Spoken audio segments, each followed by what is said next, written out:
মাত্র ৩,০০০ টাকায় ১ রাত ২ দিনের জন্য যদি এমন একটি জায়গা থেকে ঘুরে আসা যায় যেখানে একসাথে পাবেন পাহাড়, ঝর্ণা, লেক এবং স্বপ্নের মতো একটি রিসোর্ট, তাহলে কেমন হয় বলেন তো?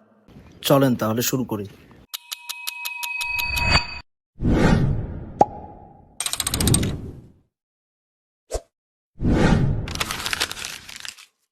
তো এই যে আমরা বের হয়ে পড়লাম মালদ্বীপের উদ্দেশ্যে। আচ্ছা ১ মিনিট। ব্যাংক ব্যালেন্স চেক করে দেখি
তো ভিউ এনজয়।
হচ্ছে রান্নাঘর, সবকিছু এখানে রান্না বান্না হয় এবং এখান থেকেই সবকিছু সার্ভ করা হয়।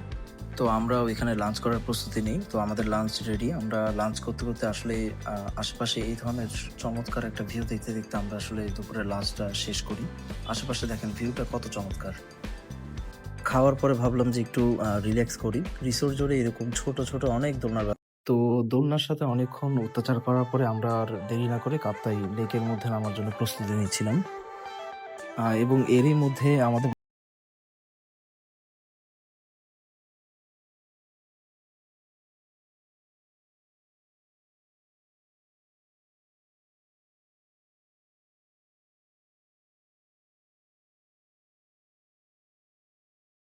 সময়টাকে উপভোগ করার জন্য বের হয়ে যাই। আসলে এখানকার পরিবেশ এতটা মানে নিরিবিলি, এতটা আ সুন্দর, আপনার এখানে যে কেউ আসলে যে কারোই মন সাথে, সাথে ভালো হয়ে যাবে। এবং আমাকে যদি কেউ জিজ্ঞেস করতো যে আমি কি চাই? তাহলে আমার উত্তরটা এমন হতো। তো এরপরে উনাদের রয়েছে কায়াকিং এর সুবিধা। এখানে কায়াকিং করার প্রাইসটা হচ্ছে আপনারা ঘন্টা জনপ্রতি ৳১০০ করে। তো আমরাও কায়াকিং করার জন্য বের হয়ে যাই।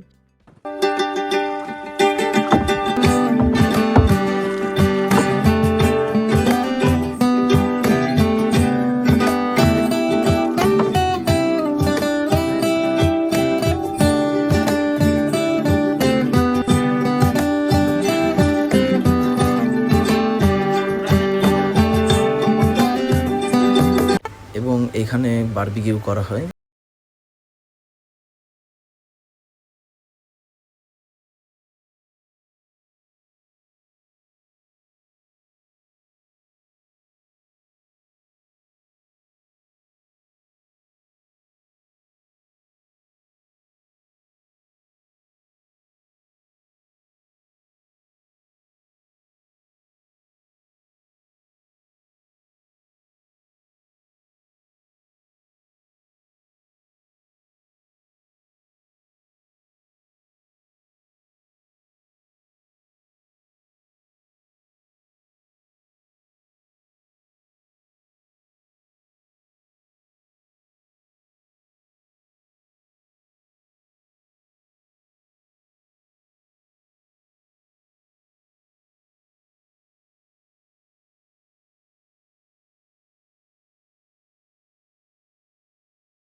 রয়েছে যেমন শুভলং ঝর্ণা, এরপরে রয়েছে রাঙামাটি ঝুলন্ত ব্রিজ, এবং এর পাশে আরো কিছু পার্ক রয়েছে। সেগুলো আমাদেরকে উনি ঘুরিয়ে দেখায়। ঘুরিয়ে দেখে আমাদেরকে আবার রাঙামাটি নামিয়ে দেয়। তো এই তো এটাই ছিল আমাদের ট্রিপ। এখন আসি আমাদের যেই বাজেটের কথা, আমাদের মূলত কত টাকা খরচ হয়েছে। তো আমাদের ফার্স্টেই চট্টগ্রাম থেকে রাঙামাটির ভাড়া ছিল ৳১৯০ করে জনপ্রতি, এবং সেখান থেকে আমরা সিএনজি নিয়ে আসি রিজার্ভ বাজার। সেখানে ৳১০ সিএনজি ভাড়া। আ এরপরে আমরা সেখান থেকে লঞ্চে উঠি। লঞ্চের ভাড়া ছিল ৳১৫০, এবং এরপরে আমরা সেখান থেকে যে গাংচিল রিসোর্ট সেখানে গিয়ে সেখানের প্যাকেজ ছিল ৳১৮০০। আমরা জুম ঘরে ছিলাম। এবং আমাদের কাইকিং খরচ গেছিল ৳১০০, এবং আবার যাওয়ার সময় আমাদের লঞ্চ নৌকা ভাড়া ছিল ৳৪৫০। আমরা যেহেতু রিজার্ভ নিয়েছিলাম। এরপরে আমাদেরকে আবার নামিয়ে দেওয়া হয় রাঙামাটি। রাঙামাটি থেকে আমরা আবার বাসে করে পাহাড়িকা এক্সপ্রেস যেটা আছে সেটাতে করে আমরা আবার চিটাগাংয়ের উদ্দেশ্যে রওনা দিই। সেখানের ভাড়া ছিল আপনার ৳১৯০।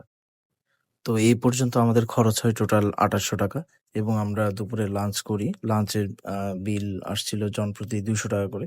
তো মোটামুটি ৳৩,০০০ র ভিতরে আমাদের এই ট্রিপটি কমপ্লিট। তো আজকে এতটুকুই। ইনশাআল্লাহ সামনে অন্য কোথাও অন্য কোনো ট্যুর প্ল্যান নিয়ে আপনাদের সামনে হাজির হব ইনশাআল্লাহ। আর আমাদের ভিডিও এবং আমাদের ভিডিও যদি আপনাদের কাছে ভালো লেগে থাকে তাহলে কাইন্ডলি আমাদেরকে লাইক, ফলো এবং সাবস্ক্রাইব করে দিবেন। ধন্যবাদ।